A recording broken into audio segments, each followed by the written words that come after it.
Welcome to the AI Newsreel for the week of April 24th through April 30th, 2026. This week we have news about the latest tech releases, directions in AI architecture, applications of AI for productivity, and the impact of AI on the world. Let's get started. Core tech releases. OpenAI launches GPT 5.5 for agentic work. OpenAI released GPT 5.5 on April 23rd, rolling it out to Plus, Pro, Business, and Enterprise users in ChatGPT and Codex. The company calls it its smartest model yet, with gains concentrated in agentic coding, computer use, and scientific research. President Greg Brockman described it as a step toward a unified super app, combining ChatGPT, coding tools, and browser control. OpenAI says the model matches GPT 5.4 per token latency, while delivering higher output quality and using fewer tokens to complete the same tasks. DeepSeek v4 launches open source at frontier cost. DeepSeek released preview versions of DeepSeek v4 Pro and DeepSeek v4 Flash on April 24th, making both open source under the MIT license. v4 Pro carries 1.6 trillion total parameters with 49 billion active and supports a 1 million token context window. Benchmarks show v4 Pro achieves the highest code forces rating of any model at release, scoring 3,206. Pricing for v4 Pro starts at $1.74 per million input tokens, roughly 7 times cheaper than comparable closed-source frontier models. Anthropic weighs $900 billion fundraise. Anthropic is entered to raise roughly $50 billion at a valuation between $850 billion and $900 billion, according to Bloomberg and TechCrunch, citing people familiar with the matter. That would more than double the company's February valuation of $380 billion and potentially surpass OpenAI's $852 billion valuation. A board decision is expected in May. The fundraise would fund compute for Claude model training, including infrastructure for the recently unveiled Mythos cybersecurity model. Directions in AI architecture.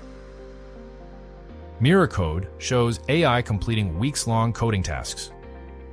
AI measurement organizations, Ametr and Epic AI released Mirror Code, a benchmark that tasks models with reverse engineering and re-implementing complex software from scratch with no access to source code. In early results, Claude Opus 4.6 autonomously re-implemented a 16,000-line bioinformatics toolkit, a task researchers say would take a skilled human engineer several weeks.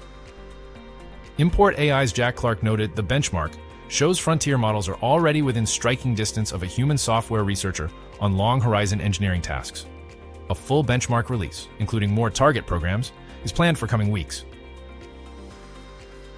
DeepSeek v4 rethinks attention for million-token agents.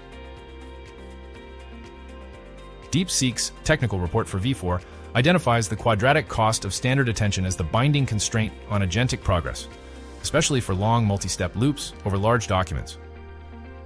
v4 replaces standard attention with a combined chunked, sparse, and hybrid compressed architecture, cutting single-token inference compute to roughly 27% of v3.2 while expanding context to 1 million tokens. Both v4 Pro and v4 Flash ship dual thinking and non-thinking modes. DeepSeek partnered with Huawei, training v4 on Ascend 950 supernode clusters, marking a notable shift away from NVIDIA hardware. AI forecasters sharply raise R&D automation odds. AI researcher and forecaster Ryan Greenblatt doubled his estimate of the probability that AI research itself can be fully automated by the end of 2028, moving from 15% to 30%. Import AI's Jack Clark noted the update follows similar upward revisions from forecaster Ajaya Kotra and the AI 2027 team, who shifted timelines roughly 1.5 years earlier. Clark attributes the trend to faster time horizon growth on agentic benchmarks and accelerating progress in autonomous coding. He writes that most people in AI research continue to underestimate the pace of capability gains. AI for productivity. Coding agents accelerate some work more than others. DeepLearning.AI's April 24th batch edition, written by Andrew Ng, examined how coding agents are not accelerating all software tasks equally. Ng found agents deliver the biggest gains in front-end and standalone feature work, while critical infrastructure, complex debugging, and research coding still require heavy human judgment. The batch reported that AI native engineering teams are structuring workflows differently, using smaller squads focused on reviewing and directing agents rather than writing most code directly. Inc. framed the findings as important context for engineers assessing where to invest in AI-assisted development. Enterprise data stacks need rebuilding for AI accuracy. MIT Technology Review published a sponsored analysis on April 27th, arguing that the biggest obstacle to enterprise AI adoption is not the AI models themselves, but the underlying data infrastructure. Authors from Databricks and Infosys wrote that high-accuracy AI outputs depend on unified, governed data architecture. The piece highlighted natural language querying tools that let employees ask questions of enterprise data directly, bypassing weeks of data request queues.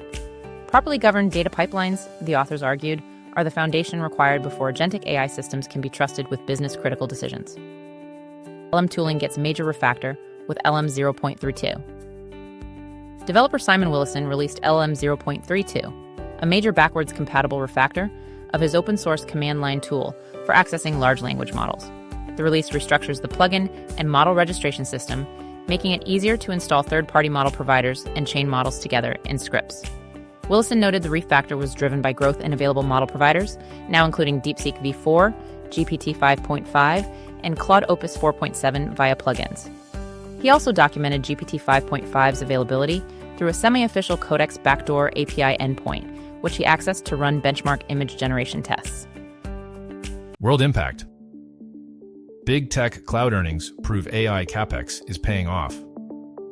Alphabet, Amazon, and Microsoft reported first quarter results on April 29th, delivering cloud growth that analysts said validated massive AI infrastructure spending. Google Cloud grew 63% year over year to $20 billion, its fastest rate on record, with a backlog of $462 billion. AWS grew 28%, its fastest in 15 quarters. Microsoft Azure jumped 40%. All three companies signaled they remain supply constrained. Meta raised its full-year capital expenditure guidance to a range of $125 billion to $145 billion, sending its shares down roughly 9%. SoftBank plans to spin out RAS as a robotics IPO. SoftBank is planning to create and list a standalone AI and robotics company called ROSE in the United States as early as the second half of 2026, the Financial Times reported on April 29th. The new entity would use autonomous robots to build and operate data centers, targeting a valuation of roughly $100 billion. Chief Executive Masayoshi Son is driving the effort. ROSE would bundle energy, land, and infrastructure assets from SoftBank's portfolio, as well as ABB Robotics, which SoftBank agreed to acquire last year. Some internal executives described the timeline as ambitious. Snap links 1,000 layoffs directly to AI code gains. Snap cut 1,000 employees, about 16% of its full-time workforce, on April 15th, with CEO Evan Spiegel explicitly citing AI efficiency as the reason. The company said AI now generates more than 65% of all new code and handles over 1 million support queries per month. The restructuring is expected to reduce annualized costs by more than $500 million by the second half of this year. Snap's stock rose roughly 8% on the announcement. The move drew wide attention as one of the most direct public statements yet linking AI code generation to workforce reductions at a major technology company. That is your weekly summary of the news in artificial intelligence. Thank you for listening. We'll see you next week.